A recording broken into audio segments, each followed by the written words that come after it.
Coucou, salut à tous les beauty lovers, salut à vous. Et aujourd'hui, nous sommes venus encore avec l'histoire de Maman Nadège et Papa Atoms. Et après, Papa Atoms aussi va nous expliquer comment s'était passé le premier jour. Alors, pour commencer, si vous êtes nouveau sur ma chaîne, je vous prie de vous abonner. Abonnez-vous, commentez, likez, partagez nos vidéos et n'hésitez pas d'appuyer sur la cloche de notification pour recevoir toutes les nouvelles sur Ursule Beauté Loi TV. Et n'oubliez pas, s'il vous plaît, abonnez-vous pour ne pas rater notre deuxième chapitre avec Maman Nadège Mbouma. Alors, je vais vous laisser suivre. Maman Nadège va nous expliquer comment s'était passé. L'histoire d'amour, c'est chaud. L'histoire d'amour, c'est chaud, franchement. Maman Nadège va nous raconter le premier jour. Na Papa Atoms. Oh là là. Oh là là. Oh my God. L'amour, c'est bien. Franchement, cette histoire, vraiment, c'est magnifique. C'est du wow. Alors, si tu es là, pour précipiter tes Yakobima, en tout cas, reste là jusqu'à la fin pour ne pas manquer. Kokobima, tate pour rater, bah, étape. Alors, restez branchés chez Ursule Beauté Loi TV. Je vous aime beaucoup, mes beauté love. Abonnez-vous, commentez, likez, partagez et on y va. Je n'ai pas vu, c'était un bon frère et tout ça. Ça, c'était pas mon problème. Moi, mon problème, c'est Dieu. Est-ce lui ou pas lui? Et je me suis mise à prier. Le Seigneur parle. Pourquoi il ne parlerait pas pour le mariage aussi? J'ai travaillé sur mon caractère parce que moi, je me fâchais très vite. Je commençais à écrire colère, prompte à se fâcher. J'ai écrit tout ça. Je commençais à me dire, je dois travailler sur moi-même. L'homme là, je ne sais pas. Il sera comment? Il viendra par où? Ça sera comment? Je ne sais pas. Maman Dorca, Dieu nous conduit, non? Nous avons le Saint-Esprit. Il m'a parlé. Je lui ai dit, laisse-moi le temps de chercher mon Dieu aussi. Toi, il t'a parlé, moi aussi, il doit me parler. Bon, lui, il m'a jamais dit que Dieu lui avait dit. Hein, il est venu parler vraiment en tant qu'homme seulement. Hein, sœur. Qui était là où nous étions invités, m'a pointé du doigt, m'a dit, sœur, s'il vous plaît, levez-vous. Je me suis levée. Il me dit, Dieu m'a dit que tu vas te marier à un homme de Dieu. Si c'était ça, ça m'a le message, homme de Dieu.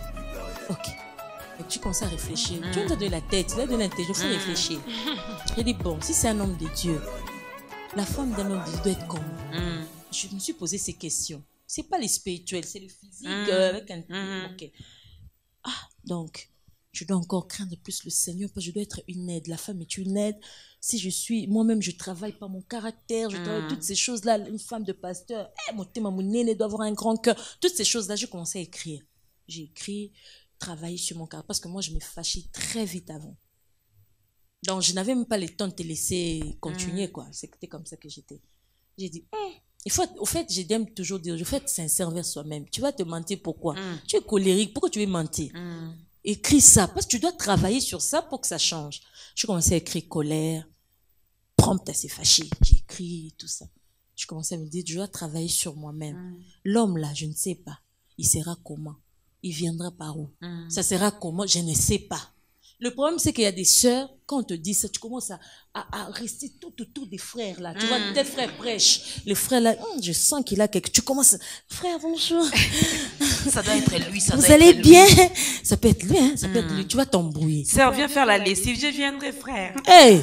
Parce que ça peut être lui, on ne sait jamais. Tu vas t'embrouiller, tu vas tomber dans quelque chose, tu vas regretter après. Moi, je pouvais pas voir... On m'a dit homme de Dieu, mais je pouvais pas commencer à fixer mes yeux sur des gens autour de moi. Moi, je me suis dit, Seigneur, quand tu me l'as dit, je ne te l'ai pas demandé. Donc, tu sais toi-même comment il va venir. Moi, mon boulot, c'est me préparer.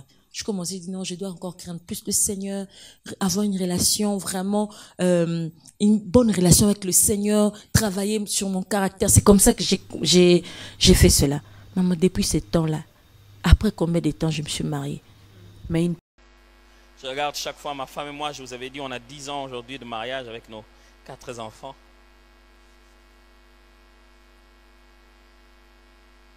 Je me souviendrai, chaque fois que je regarde mes nouveaux réflexes en tant que mari, je me dis, ma femme a été si patiente envers moi. Et quelquefois, quand tu vois les gens essayer de te faire la cour, vous savez, nous, les pasteurs, on nous fait la cour de manière un peu spirituelle et pastorale. On vous fait des approches et on pense que nous, on ne sait pas. On sait. Juste veux dire que quand je vous donne l'impression que je n'ai rien compris, j'ai tout compris. Des fois, je regarde, je dis, ouf, tu es en train d'envier un résultat de patience. Tu n'aurais pas été patient comme ça envers moi. Tu veux juste prendre ce pourquoi quelqu'un a attendu que ça puisse se manifester. Si vous n'êtes pas patient, vous ne pourrez pas s'aimer. Parce qu'il y a un jour pour s'aimer. Il y a un autre jour pour moissonner. Entre la sémaille et la moisson, ce n'est que la patience qu'il faut placer à cet endroit. Si vous n'êtes pas patient, vous prendrez de mauvaises décisions. L'impatience, c'est une illusion d'un temps limite imaginaire, une pression sans cause. Quand on est impatient, on a comme si, on a l'impression qu'il y a un deadline, il y a un temps limite. Mais ce temps limite est imaginaire. On a l'impression qu'il faut qu'on le fasse maintenant ou pas. C'est comme si on arrive à un certain moment, ça ne sera plus possible. Mais ça, c'est imaginaire. C'est une pression qui n'existe pas. Frère, l'impatience vous fera commettre des bêtises. Demandez à Ésaü. Ce jour-là, Ésaü avait l'impression qu'il va mourir. Il faut que je mange, j'ai faim. J'ai faim. Mon fils, mon frère, donne-moi ce que tu as. Ouf. Ésaü, je suis sûr que si tu attends, tu n'auras pas besoin de faire l'échange de ton droit d'aînesse. Impatient. On veut avoir ça tout de suite et maintenant. Chaque fois que vous êtes impatient, vous commettrez toujours, prendrez toujours une mauvaise décision. Mais ma patience a des limites. Hein? Oh, ouais, on sait depuis tout le temps que tu répètes ça. Mais ce sont quelles limites? Moi, je pensais que ton cœur est devenu comme celui de Dieu. Et que l'amour est toujours exprimé par cette longanimité, cette capacité à attendre suffisamment. Vous n'avez pas de course. L'impatience vous fait croire que vous êtes derrière, vous devez arriver au même moment que les autres et que vous devez le faire parce que vous êtes en retard. Vous regardez l'âge, vous dites non mais il faut que je fasse quelque chose. Non, faisons-le quand même, faisons-le quand même. Je vais avoir un enfant, sinon je vais mourir. Comme je ne vais pas marier, je vais quand même avoir un enfant. Patientez. Je vous en supplie, patientez encore. Les amis ont déjà eu, moi aussi je dois avoir. Ok, si tu veux avoir, tu n'as qu'à signer sur ce papier. Bon, ce n'est pas un problème, je vais signer. Mais avant ça, il faut que tu puisses te prendre un peu de ton sang et signer. Et tu signes comme ça en pensant que Dieu t'a envoyé sur la terre pour souffrir.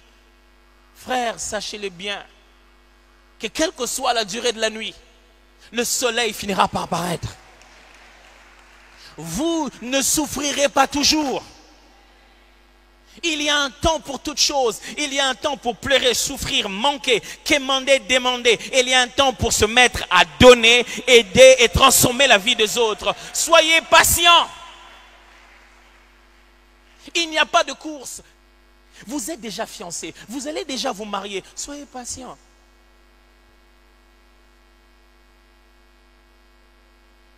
Vous savez que si vous rencontrez quelque part où il n'y a personne, quelque chose peut arriver, mais... Vraiment. Pasteur, on va se rencontrer pour prier. Ça sera un moment de... On va chercher la face du Seigneur.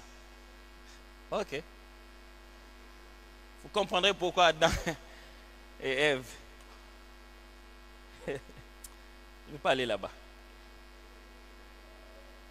Soyez patient, c'est votre femme.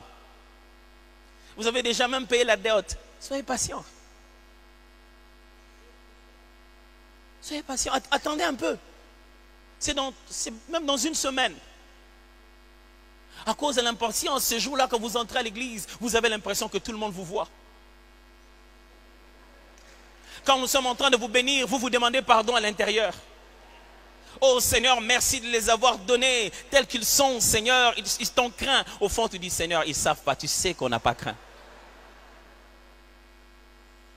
Les mariés entrent, ils n'ont rien à faire, ils veulent pas rentrer.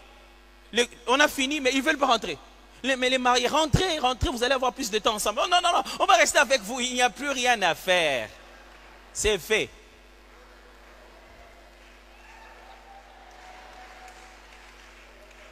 Écoutez-moi, la patience paye. On souffre, mais les jours où la patience paye.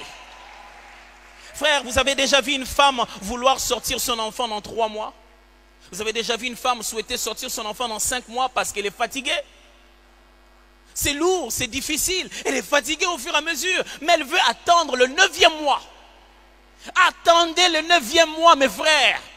Attendez jusqu'à ce que le Seigneur ait fini de mettre les nerfs, les os, qu'il ait fini son travail. Dieu vous le donnera certainement. Ne décidez pas avant, attendez. Il n'y a pas de course avec qui que ce soit. Attendez. Abraham est devenu père avec une centaine d'années. Attendez. Ah, pasteur, tu le dis comme ça parce que tu ne sais pas combien d'années j'ai attendu. Justement. Attendez encore. Pourquoi avoir attendu si longtemps pour finalement commettre l'erreur? Ça servira à quoi d'avoir été aussi patient pour finalement finir dans l'impatience? Je vous en prie, attendez encore. Soyez patient. Soyez patient envers lui, soyez patient envers elle. Oh non, pasteur, trop c'est trop, je m'en vais, je vais quitter. Quelqu'un ne peut pas être comme ça. Attendez.